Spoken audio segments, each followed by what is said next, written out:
Hey everyone, welcome to another edition of The Bullet. My name is Paul Lathrop. I'm the Deputy Director of New Media for the Second Amendment Foundation.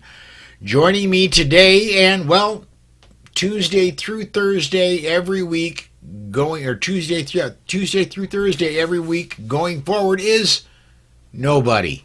I quite often, for the last few years, I've had co-hosts joining me every day, Tuesday, Wednesday, Thursday. Monday, of course, we do the Polite Society podcast, which I do with a team of people. Tuesday, Wednesday, Thursday, I have had co-hosts joining me. And this is really important. I'm just giving you a little inside information here. It's been really important for me after my stroke, simply because every once in a while, my brain just locks up and a word I was going to say freezes. And I cannot speak for several seconds up to sometimes a minute. Every one of my co-hosts knows about this. And every one of my co-hosts is ready to jump in at a second's notice. As soon as I stop talking and I appear like a deer in headlights, I will immediately push the button and go to that person solo on the screen. When they see themselves solo on the screen, they know I'm locked up. I'm searching for words that are not coming forth, and they go. And it's been pretty seamless so far. And I haven't locked up in a long time.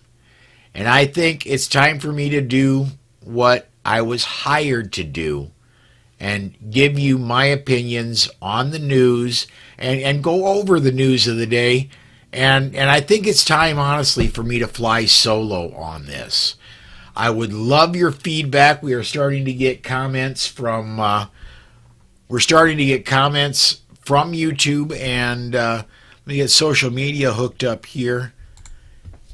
I want to thank everybody who has been a co-host here with me over the past 2 years. There are a total of 10. Now, going forward, we are keeping Training Fridays with Tom Walls. We are keeping Legal Fridays with Alex Uli. I think both of those are incredibly important, and I'm going to keep doing those going forward. And then the Saturday night show, the Week in Review show, I will always bring in the media to help me discern what they think about what's going on as well.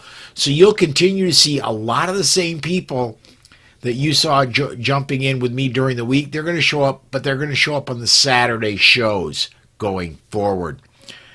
So let's go ahead and let me get my show notes here.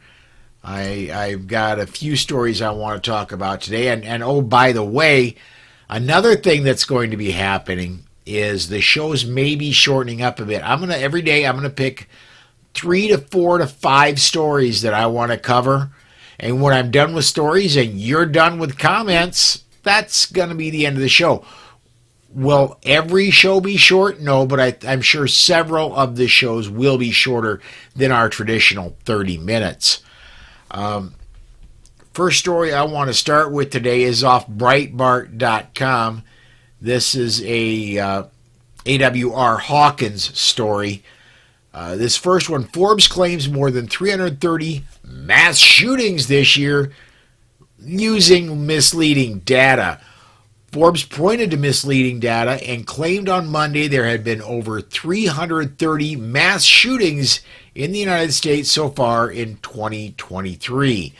They labeled their report as breaking news. Writing at Forbes, Anna Fagai relied on the Gun Violence Archive, a pro-gun control database which abandoned the long-standing definition of a mass shooting as 4 or more deaths in a single incident by a single gunman, and replaced it with a minimum of 4 victims shot, either injured or killed, not including any shooter who may have been injured or killed in the incident. The Gun Violence Archive's new definition allows drive-by shootings, gang-related attacks, and other non-mass shootings to be counted as mass shootings, thus inflating the number of reported incidents. For example, on Monday, Baltimore's WBAL-TV reported that Gun Violence Archive was still counting the April 15th, 2023 Dadeville, Georgia birthday party attack as a mass shooting. GVA is doing this, although at least 6 people have been arrested in connection with the attack. I'm going to go ahead and start with this one by saying, look, it shouldn't be a shock that the Gun Violence Archive is doing this. They are, after all, far left. So far left that their left arm is in the middle of their back. And it shouldn't be surprising that left-leaning media, yes, including Forbes, uses these numbers to try and get a shock value out of what they are reporting. Look, it was true in the 1990s when I worked in television, at a local television station. It's true. It was true then. It's true now. If it bleeds, it leads. There's not going to be ever a report of armed person stops, attempted break-in, no one shot. That's a non-story. What will get reported is if 2 gangs are shooting at each other and 2 people get hit, 3 people get hit, and no one dies. That will get reported, and now, thanks to the Gun Violence Archive, that's going to be reported as a mass shooting. And yeah, wow, let me get, we've lit up. Let me get CNT Designs and Arms. Coop is putting a comment in here. Let me get this one in here.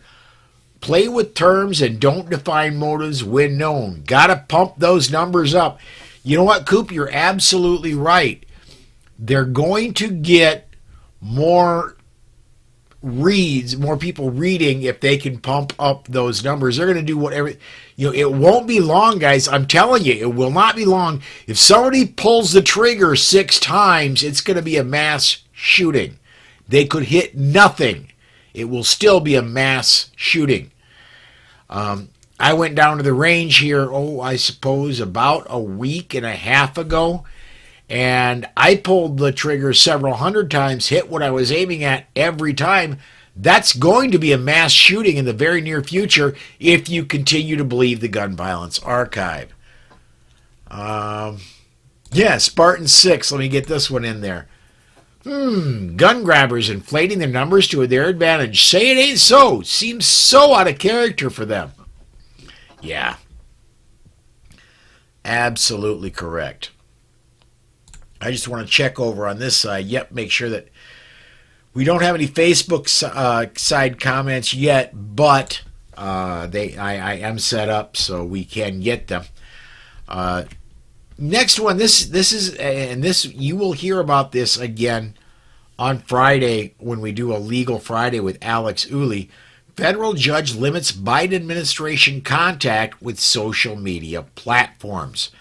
A federal judge blocked Biden administration officials Tuesday from communicating with social media companies as 2 Republican state attorney generals challenged the legality of the administration's efforts to curb disinformation.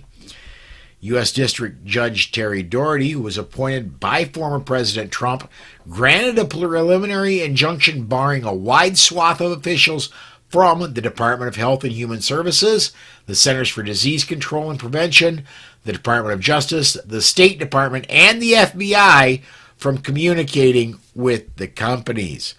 The Republican Attorney General of Louisiana and Missouri are suing the administration over what they describe as a campaign of censorship in which the Biden administration allegedly coordinated and colluded with social media platforms to identify disfavored speakers, viewpoints, and content. Again, this is no shock to anybody who's ever been on social media. And I'm kind of going to draw a little bit of a fine line here.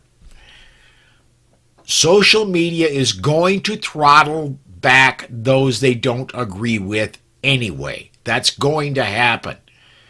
Whether or not this court order says the Biden administration cannot talk to social media about throttling back Paul Lathrop or throttling back any conservative or any libertarian. What this generally came from is that from the pandemic that started in March 2020, or that started where the lockdown started in March 2020. This largely came about there, and it was largely focused on what the Biden administration was doing to silence other points of view. This will help us, though. And this is in the Fifth Circuit. God bless the Fifth Circuit. This comes out of this judge in particular was out of New Orleans. However, if the DOJ and the FBI are not allowed to speak with social media and say, look, this person is speaking out of turn about bump stocks. This person is speaking out of turn about homemade firearms. This person is speaking out of turn about pistol braces. You need to silence them. You need to shut them down. That's going to help us in the long run. We're still going to get throttled. There's no doubt about that. But I believe this will also help. So, yeah, let me get this. CNT, again, Coop's on fire today. Let me get this one in. He says, the rule will just mean don't put anything in an email or recorded message.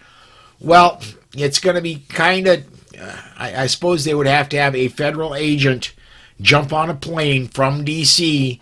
and go to Silicon Valley and meet with Mark Zuckerberg or meet with whoever's in charge of Alphabet's YouTube or, so on and so forth. And I think, honestly, where we're going to be gaining traction a little bit is Twitter, because Elon Musk will just flat tell them to go pound sand.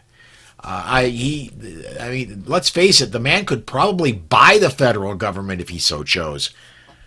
John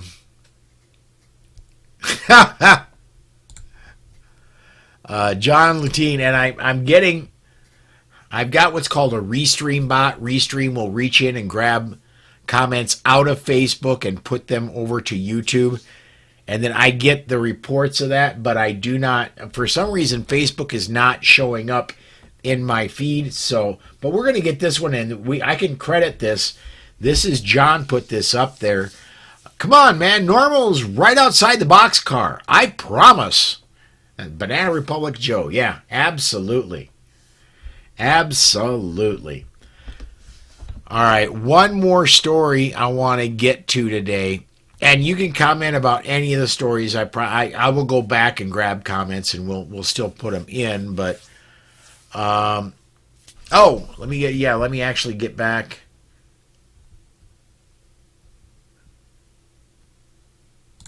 Let me send this one in here.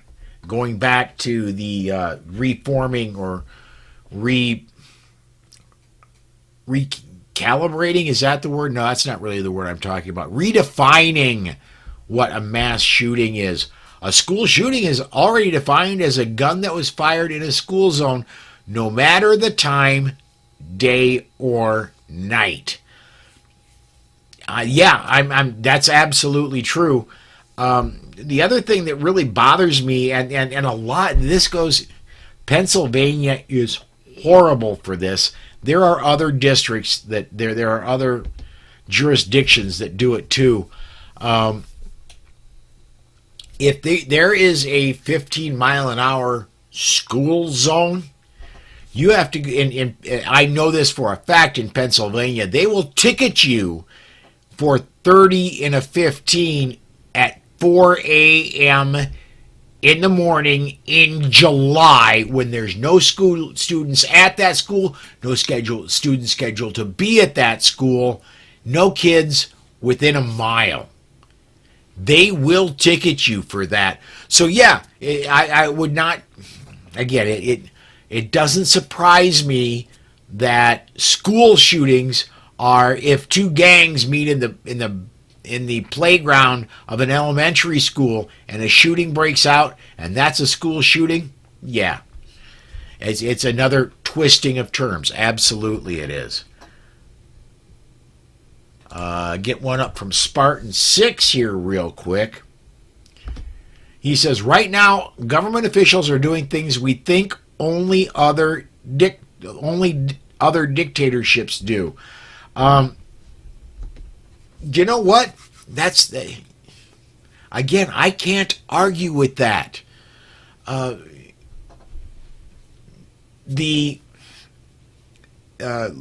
Look at what is going through from the press secretary from Biden.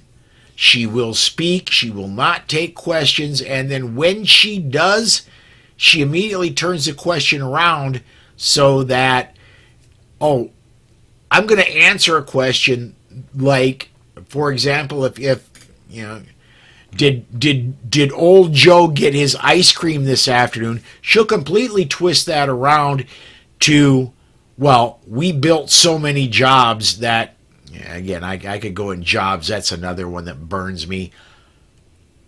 There are no jobs created under the Biden administration, period. Some jobs are coming back that the lockdowns took away. And you cannot take credit for creating jobs that were there that are finally coming back. I do want to get to this last story. Again, keep your comments coming in. North Carolina gun rights group urging GOP lawmakers to eliminate concealed carry permit requirement.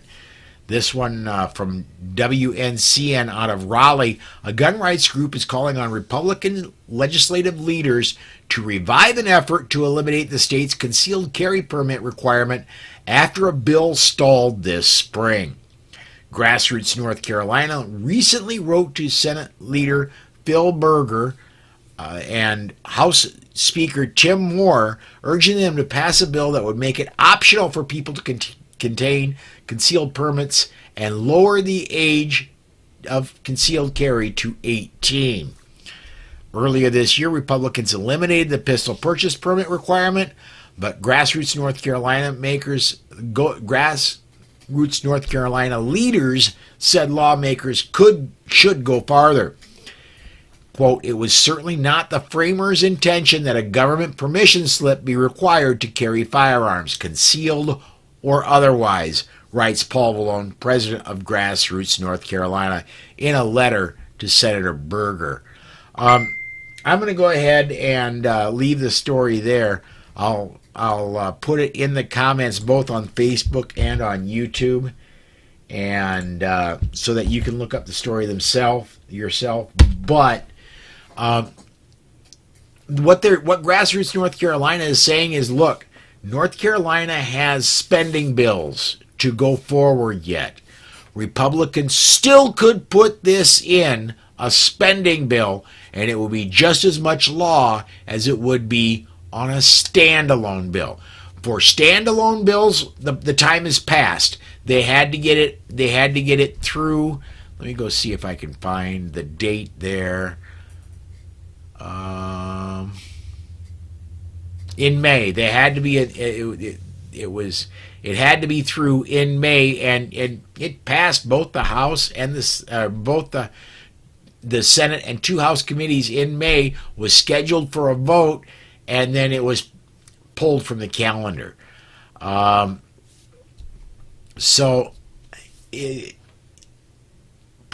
carry, I guess, is what I'm trying to say here, is permitless carry is not dead in North Carolina. And I certainly, wouldn't that be fantastic that we go from a shall issue in all but one county of North Carolina. Speaking of Mecklenburg, which is the county that Charlotte's in, and that sheriff is just off the deep end with gun control. He's been sued, I think, 4 times to get, and including once by Second Amendment Foundation. I know Grassroots North Carolina has filed suit against him to get him to finally start issuing permits. There's a delay of about a year to get a permit right now in Mecklenburg County. But to go from shall issue, but you gotta get a pistol purchase permit first, and that may or may not be shall issue. The pistol purchase permit is gone. Hopefully they get now, well, you don't have to have a permit to carry either. 27 other states thought it was a good idea. 26 states have enacted the law. 27 will come this fall when it becomes law in Nebraska.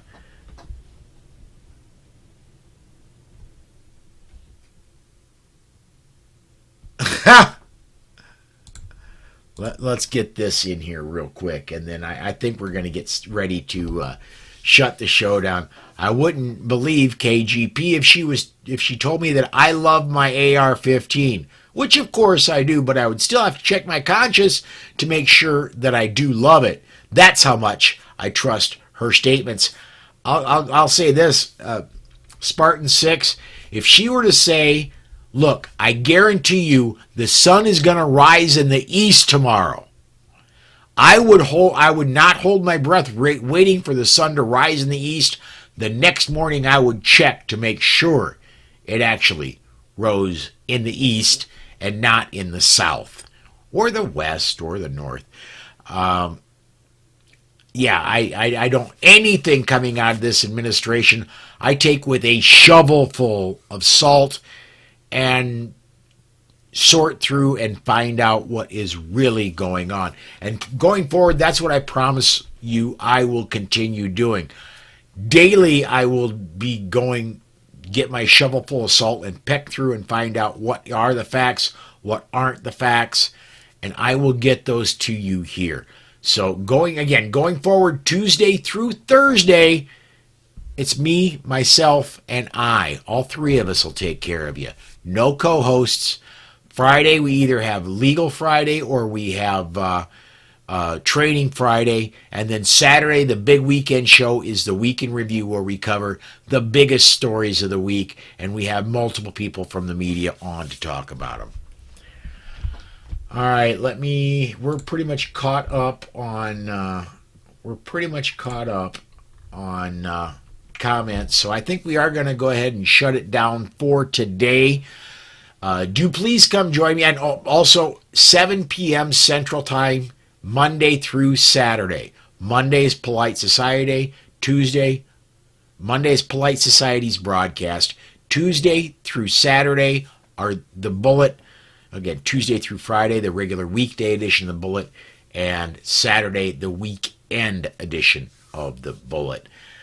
Thanks for watching, everybody. Everybody, thanks for commenting. Podcast listeners, thank you for listening, and we'll see you next time.